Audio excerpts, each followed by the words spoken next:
that. All right, part 2. No problem. All right. So when you have a punch shield, you got to look in terms of it's going to be a quick motion because, and you need to be aware. You need to think when I walk up to a fighter, there's several things that I need to walk up to and think. A, when I walk up to a fighter, normally I'm like, is he left-handed? Is he right-handed? How is he holding his shield? How is he holding his sword? Depending on how your sword and your hand is, all of that makes a difference on how you want to fight them. We can go into that another time. All we're going to talk about is shield tactics right now. With shield tactics, you want to look at what type of shield he is. You want to think, okay, if he's holding it that way, most likely he's a strap shield. You're not going to always be able to tell, but a lot of times, especially since the vast majority of Bellegarde technology is a strap shield, is a felon, right? So that means that you can kind of tell just walking up to someone and looking at somebody's shield what it is, a strap or a punch. So then that kind of dictates how you're going to go after them. If you're going to work on something, use your shield aggressively, and it's not always the best idea. But if they don't expect it, especially first strike, it's great. So you're going to do a situation where you want to shoulder drop kind of thing, you know, or come across so you can cross. Any situation like that. This is what a punch shield is really good at because you can reach out and do it beyond the range of what they think that you're going to be able to do because you can extend your arm. Not so much with a punch shield, a strap shield. Even though a strap shield is going to be better at it because you've got more of his arm behind it and the shield is generally heavier. There's no tape on that? So the most likely 2 shots that you want to do in this situation is either I'm going to push and hold his shield down so I can drop shot his shoulder, or I'm going to scoop his shield out so I can cross. Either one of those is good. Alternatively, if you want to hold his shield, you can go for the leg shot, and any one of those combinations works. But remember that it's a quick motion. I'm going to do this, get my shot, and then I'm going to reset. And reset my static defense, because if I don't reset my static defense, his counter shot is going to get me. So those are some quick shots at that angle.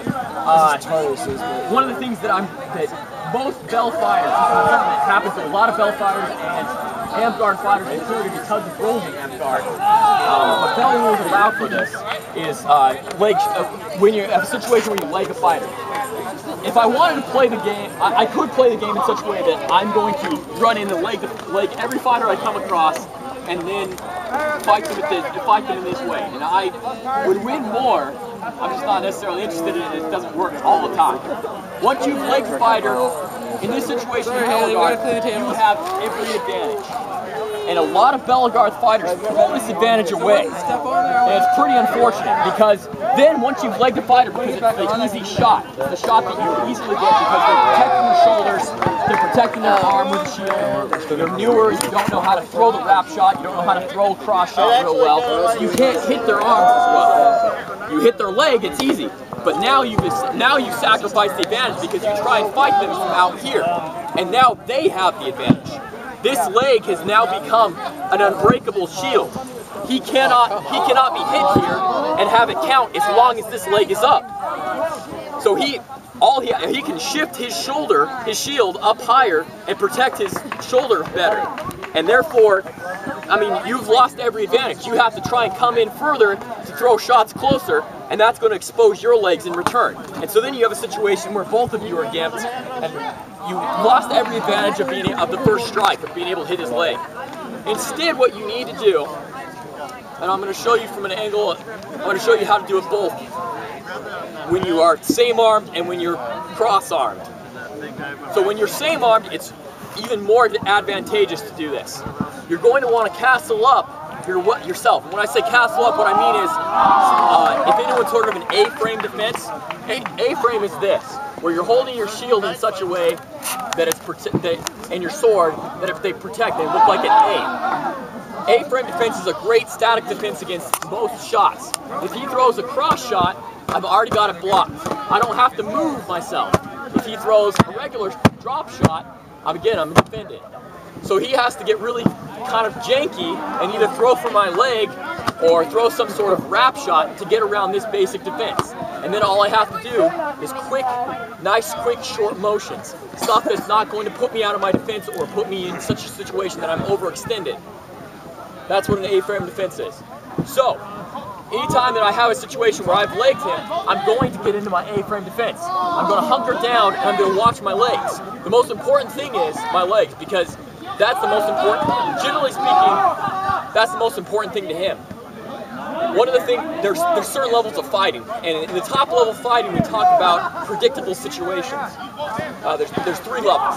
And then in the 3rd level we talk about the fact that you want to put your opponent into a predictable situation. So if I do this, or even this, the predictable situation is, most likely in his mind, he's going to think, this is what I want to hit. Right? So putting your opponent in a predictable situation allows you to know, or at least think in general, that he's going to swing at that position. Therefore, I put my weight on my back leg, I move this back, and then another situation is I A-frame and hunker down. So it makes it that much harder for him to go for that leg shot.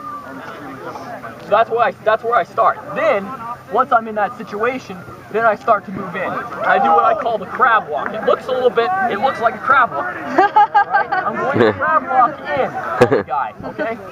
And I'm going to get in his face. And another important part of this is talking about the way you handle your sword. There's multiple ways to hold your sword. We talked about that, we mentioned that earlier. When you want to crab walk in on someone or get in and grind, is the way to put it, is one of the vernaculars. I choke up on my sword, so I have more blocking down here. Pt.2 talks about this being a really good angle of block, because if I'm holding my sword here, this will block a lot of shots for me, right? And that's exactly the same thing that you want to do when you are coming in an A-frame and crab walking in on the guy.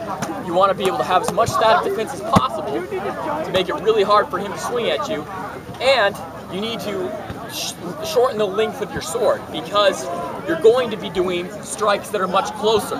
You can't, I mean, you can fight this way, but again, it's to his advantage when you're fighting with your pommel fighting or fighting out away from him. It's every advantage to him. It's no advantage to you. So choke up on your sword. So once you're in on him and you've crab walked in, then again you have pretty much every advantage. You have the height advantage, and he doesn't have as much power. It's really hard for anyone to be able to do anything, and you can have a great static defense to block most of the shots. He's going to have a really hard time. Even him throwing a cross shot is going to overbalance him normally without me doing anything. Then when we do what's called the bump him with your junk. That's what we call it, okay? I'm going to step in on him, and I'm going to get in here, and it's really easy, real easy motion. Just a little bit of hip, and the vast majority of the time it's going to knock him over, okay? And then it's all I'm just going to throw at his legs. I don't have any problem at all just wrecking his day. Right, yeah, no, and other things come back up. There's other things to think about. You can, I mean, that's one option. The other option is, my knee, I have a lot more power than his arm has, especially at this angle. I can pin his shield. Now I've pinned his arm, okay? This is an advantage of a punch shield. You can get this angle a lot better. You can get in his armpit, pin his arm a lot better than if you had a strap shield. Either way works, but with a strap shield you have to be in closer. You have to worry that maybe he'll still get the wrap shot on you. But with a punch shield, you can really right in there. I'm right in his armpit. He has anything that he hits me with is no power at all. And then it's a straight wrap to the back, or I knock him over, easy, with one knee, any kind of situation like that. Bump him with your junk. Just remember that whenever you come up against a legged fighter, it's yeah. No, and I mean that's kind of one of those things you do. You know, if you want to get that style, and I've done that. I did it for pretty much an entire season, where every time I fought someone, I was looking for the leg shot, and then I was getting in on them and grinding them.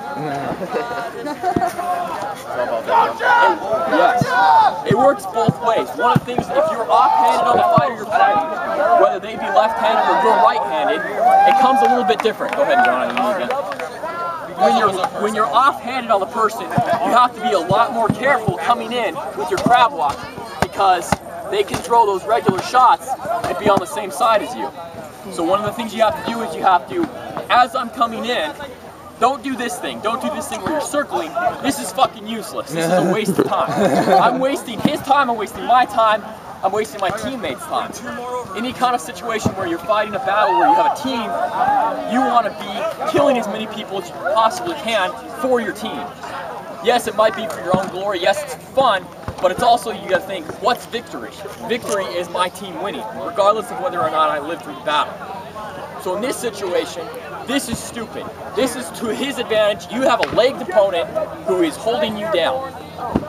So instead of going and letting him do that, what you need to do is do your crab walk with your A-frame, and then when you're this close, doing that kind of thing. And you see how I'm like this? If you can get in this situation, it's perfect. Because now your knee has caused him to have his shield completely out of whack. There's no way he's gonna realistically hit you. No way. And it's the same kind of thing. Easy bumping with the junk. So none of these things. I mean, sometimes these things come across as pretty brutal on the field because you're going fast, you're swinging fast. It just happens real quick in a situation.